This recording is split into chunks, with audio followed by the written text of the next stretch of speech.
যদি একটু দেখতে চান, আমি যদি ইচ্ছা করি তাহলে হাত দিয়ে অনেক মাছ ধরা যায়।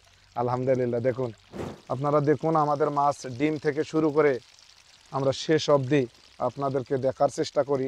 প্রিয় দর্শক, মাছ বাড়ি আর মাছ বাড়ি নাই, আসলে মাছ বাড়ি আর পুকুর একসাথে বিলুপ্ত হয়ে গেছে। আসলে যদি দেখেন আমাদের এই বিল, এটাতে এবারে এত পরিমাণ পানি আগাম হয়েছে আসলে নিম্নচাপের কারণে, যেটা আসলে আপনারা নিজে চোখেই দেখতে পাচ্ছেন।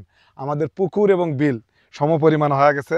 আলহামদুলিল্লাহ, আপনারা দোয়া করবেন আমরা যেন প্রাকৃতিক দুর্যোগ মেনে নিয়ে কৃষিকে এগিয়ে নিতে পারি। প্রিয় দর্শক, এত বৃষ্টির মধ্যে, এত প্রাকৃতিক দুর্যোগের মধ্যেও কলার গাছগুলো কিন্তু এখনও দাঁড়িয়ে আছে এবং খুবই সুন্দর কলা হয়েছে। আলহামদুলিল্লাহ, কিছু নষ্ট হয়ে গেছে, এটা থাকবেই। চলুন যাওয়া যাক, আসলে আমাদের এত দুর্যোগের মধ্যেও আমাদের মাছগুলোর কি অবস্থা একটু আপনাদের সাথে শেয়ার করব। প্রিয় দর্শক, মাছ দেখার জন্য আপনাদেরকে আমন্ত্রণ জানাইছিলাম। দেখি একটু বিসমিল্লাহির রহমানির রহিম কি অবস্থা হয় মাছের। কোথায় রে, আসো, আমার ফলোয়াররা আপনাদেরকে দেখতে চায়, আসো, কোথায় তোমরা? প্রিয় দর্শক, এখন পর্যন্ত একটাও দেখাতে পারলাম না, একটু ধৈর্য ধরেন, আসবে। তারা বেড়াতে গেছে, ঘুরতে গেছে। তোমরা আসো, কই? আহ আহ আহ আহ এই তো প্রিয় দর্শক, আমার সৈনিক এই মাছ নিয়ে অনেক চেষ্টা, অনেক কান্নাকাটি, অনেক হাসি, সুখের দুঃখের গল্প আপনাদেরকে নিয়েই করি। তারা কিন্তু অলরেডি দীর্ঘদিন দিয়ে শুধু একবার আপনাদেরকে দেখাইছিলাম, আজকে দেখার সুযোগ হচ্ছে। আলহামদুলিল্লাহ দেখুন প্রিয় দর্শক, মাছ আল্লাহর নিয়ামত।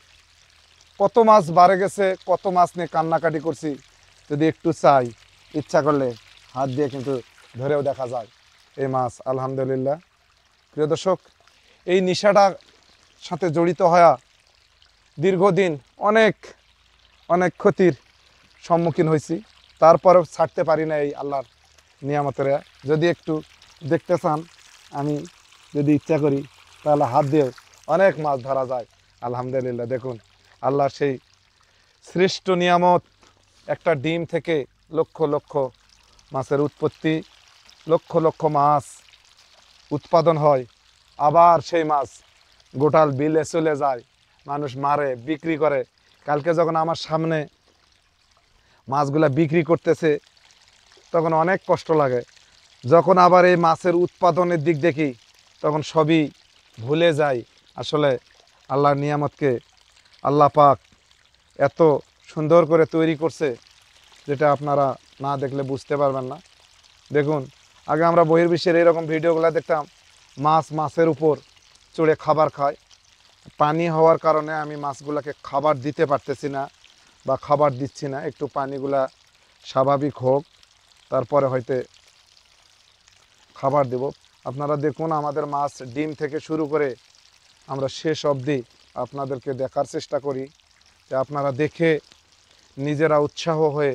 আমার আসলে পুকুর বা বিল বা আমার নিজস্ব কোনো সেই রকম জায়গা নাই যে জায়গাগুলোতে আমি আপনাদেরকে দেখাবো করে। আসলে যদি সুন্দর পুকুর হয় যেখানে পানি দিয়ে মাছ না যায়, সেখানে আসলে মাছ চাষ করলে মাছের লাভ আছে। আমরা সেটা করতেই পারলাম না, দীর্ঘ 4-5 বছর ধরে শুধু মাছ পালি আলহামদুলিল্লাহ, কিন্তু দেখা যায় সেই মাছ আবার বাহির হওয়া যায় এই দূরের খেয়াদে। কোটালটা পুকুরের পাড় আসলে নামা জায়গা, সেখানে বিভিন্নভাবে মাছগুলা বাড়ে যায়, আবার আমরা সেই মাছের চেষ্টাই করি। এইভাবে করতে করতে দেখছিলেন আমি রুবেল, দাড়ি মোচ কিছুই ছিল না, দাড়ি হয়েছে, মোচ হয়েছে, চুল পাকে গেছে। হয়তো কমাদিন আপনারা শুনবেন আমি মরে যাব, কিন্তু এই স্মৃতিগুলা আমার ইউটিউবে থাকবে, যে রুবেল এভাবে মাছক খাবার দিয়ে হাত দিয়ে মাছ আসে, হাতত খায়, আপনারা দেখেন, ভালো লাগে। আলহামদুলিল্লাহ, ইচ্ছা করলে হাত দিয়ে মাছ ধরা যায়। এই যে আল্লাহর নিয়ামতের একটা ভালোবাসা, এটাই আমাকে আসলে মুগ্ধ করে। এই যে পুকুর পাড়ে কলা, একটা বউ গইছিলাম, অসংখ্য কলা হয়েছে, যেটা আমরা খেয়ে বাঁচতেছি। এগুলা থাকবেই। কৃষি মানেই যুদ্ধ, কৃষি মানেই কষ্ট, কৃষি মানেই আসলে অক্লান্ত পরিশ্রম। এই নিয়ে আমরা বেঁচে আছি আলহামদুলিল্লাহ। বৃষ্টির পানির পরও আজও মাছগুলা ছেড়ে যায় নাই।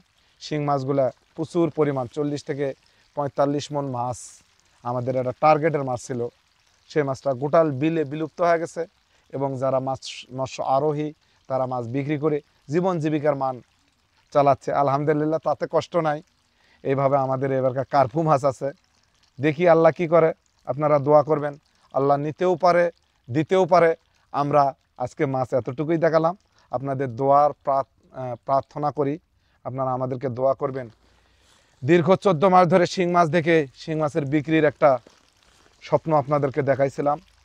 আবার এদের 2 থেকে 3 মাস ধরে এই মাছ ডিম থেকে পোনা থেকে একটু বড়, আবার এগুলাও যেন বিক্রি করে আপনাদেরকে দেখাতে পারি এবং অসহায়দের পাশে এই মাছ বিক্রি করে আমরা থাকতে পারি। একটি পরিবারকে হলেও কোনো না কোনোভাবে আমরা সহযোগিতা করতে পারি।